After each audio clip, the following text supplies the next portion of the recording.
đây giống này ta xin nó mình sẽ nè tay tôi chọn cái thắt chết rồi chuyên tập cửa nữa sẽ gặp xin mình một tay ta bỏ đồ lên cái gì đâu bỏ này mắc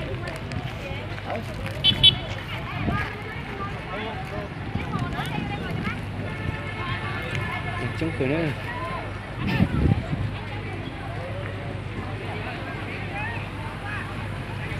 cho nó cho tin này mùa ô giò trong xứ này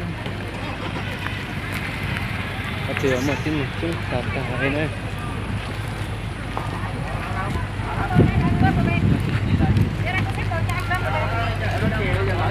xe nào đây thì hết rồi, chiếc xe xanh về rồi, bây giờ còn chiếc này nữa, còn nếu mà cháu không về.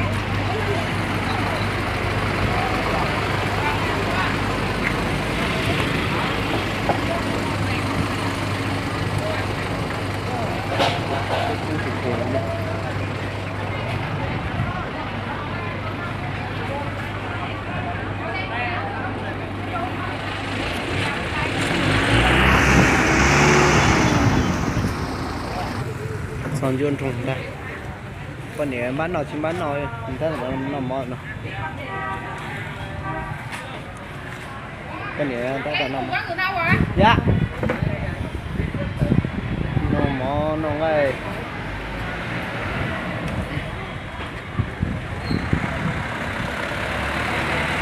thì tên mong mà 6 tiền thằng mà nó chỉ có thế chỉ có mấy cái tổng số không trồng theo gì nhiều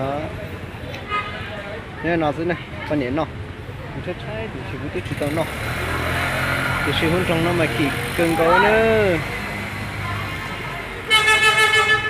đây giống nữa là chỉ nó sau cuộc thi của nó thì chỉ nó phở chứ nữa con nhện nó mỏ nó của nó phở chứ ô tôi chỉ đá thế à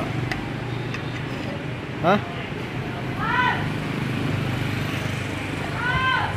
mấy người chỉ tao mua để thêm một số giá rồi cũng nó thế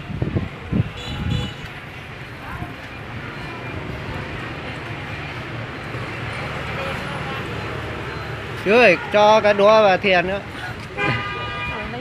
dạ Ủa Khánh ăn đâu không thấy đứa tiền thu hồ đấy cái nó tiền thu hồ đó thôi phát cho mày đông mày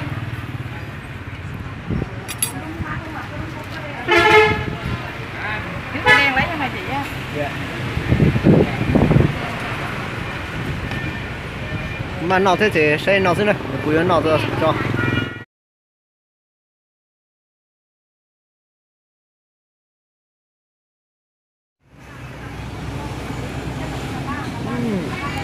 hacker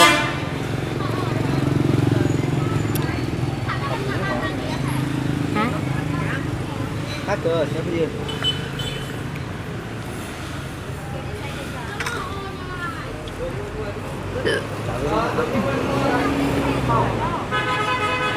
Xin chào kiểu nữa.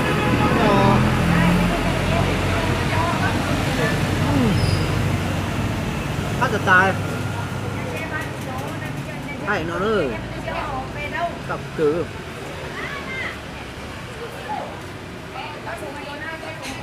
Hát cử.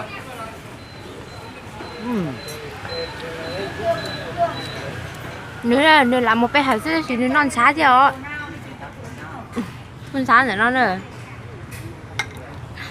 Nhưng mà nhìn chọt đại, in ra cháu phải chín ra á. Đá thế mà. Hát cử. Gió nổi chào. Đấy nó nọ được. Ủa lẹ. Thì cô có thế không? Đi nó sẽ nói ép liệt cho.